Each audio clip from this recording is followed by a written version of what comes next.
Welcome back, friends. Today I'm bringing you two more indie games to get excited for. And these games are more towards the horror side of things to get you excited for the up and coming spooky season.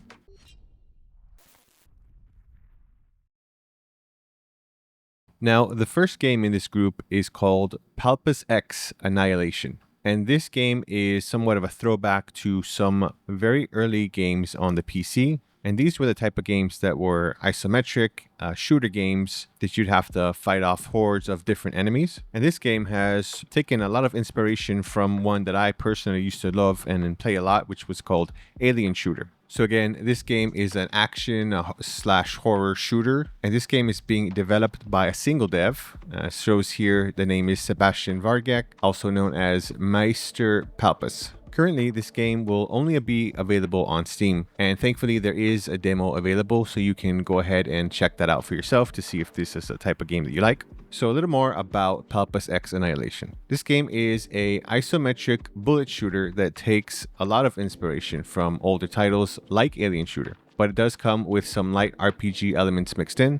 And in this type of game, you face off against lots and lots of different enemies. Specifically, you'll be taking on hordes of hundreds of aliens with their own different abilities. And you yourself can collect over a dozen unique weapons and explore multiple different locations that have their own unique secrets. As you fight, your character can skill up and increase their abilities like health, accuracy, and speed. Now, the release date for this game is pretty much just around the corner. It shows Q4 of 2025, which is pretty much any time in the next couple of months. So if you're into these type of games, this is something to look forward to. And again, this is coming out pretty soon. Now, once again, this type of game, the bullet shooter, horde of enemies, isometric style, was fairly popular way back in the day. And I think the reason for that was because it wasn't a very complicated type of game. The genre was more for a very casual gameplay, and these type of games were something where you could just sort of shut your brain off and just casually play whenever you had a chance to. And there weren't really that many complex ideas and systems to overload you with. And I think we're missing a lot of these type of games, to be honest, because as much as I enjoy depth, I enjoy characters, I enjoy lore, I enjoy a huge open world,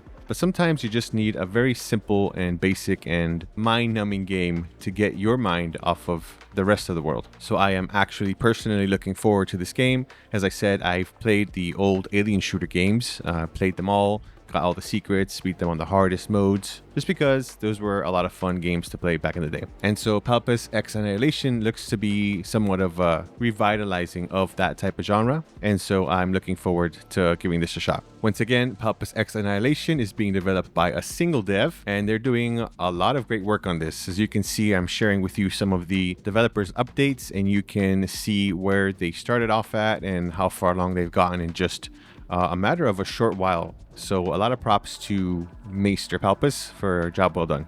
And now the next game is a real treat for people who enjoy survival horror, and this game is called Liminal Point. Now, I do believe that Liminal Point actually had a trailer come out at some of the Game Awards. Unfortunately, I didn't see it for myself, so I'm not really sure which Game Award it was or which event it was that was showing the trailer itself, but I think a lot of people are more aware of this game at this point, and for good reason. So once again, Liminal Point is an action survival horror game, and it takes a lot of this inspiration from games like Resident Evil and Silent Hill, and then it takes its action inspiration from more modern games like Signalis. Liminal Point is being worked on by developer Hideworks, which is a two-person indie team, but this isn't actually their first game. So they do have a previous game they did before called The Devil is in the Details. And I haven't looked into this and I don't know enough about that game per se, but again, this is a team with some experience already in horror and or mystery genre. And it looks like this game is going to be available on multiple platforms. So they do say you can wishlist this already on Steam, on the Epic Game Store. That's also going to be available for PS5 and Xbox Series X and S, but currently there is no demo available. But once again, there are multiple trailers for this game,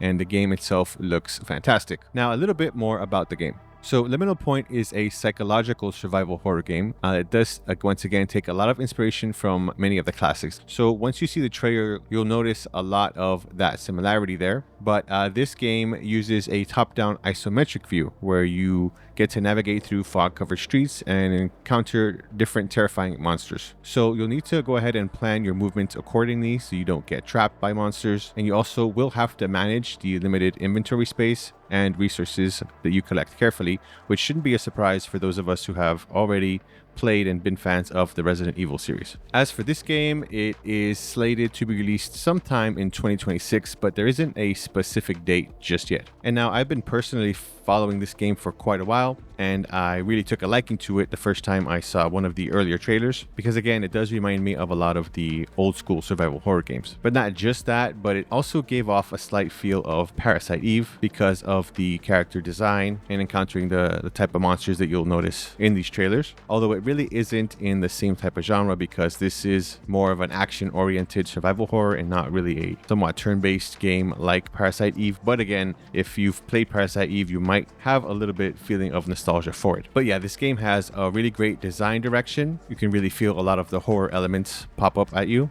and it does look like a lot of fun. Now, interestingly enough, because of the new popularity gained from the trailer of this game, it seems like a lot of people are taking issue with the character design. A lot of people are saying that the character may be a little bit too sexy, but I'm going to be honest with you here. I am a fairly conservative person, and I think we've seen far, far worse within the last few months and years in terms of character design. Not because I'm here to dictate what you should and shouldn't like, but for example, if we're looking at this character design, I would have to say this is very mild in comparison. So I'm not really sure why so many people are up in arms about the character design. I think it looks great, and based on the character themselves and a little bit about their background, I would say it actually matches them quite well. So if you're somebody who is turned off by these types of designs, and again, this is very mild, but if you don't see yourself vibing with this for whatever reason, then I totally get it. But once again, if we're going to be fair and compare it to other designs as of late, again, this is very basic, I would even say. But more to the point, if you're a horror fan, I hope this wouldn't bother you that much, because I think there's a lot more graphic content in these type of horror games that might shock you even more. But overall, yeah, I think these are two fun and exciting horror style action games to look forward to, especially now in the month of October. So if you're into these type of horror action games, definitely check these out. Do you think there's still room for simple and addicting shooter games like Palpus X Annihilation, or do you think that time has passed? And what do you think about the designs for Liminal Point? Are you a fan of the direction they're headed, or are some aspects of the game just too much? Let me know in the comment section below. If you like gaming content like gameplay, narratives, game reviews, gaming news, and commentary, consider liking this video and subscribe to The Hero's Blade. Until next time, wish you all the best and God bless.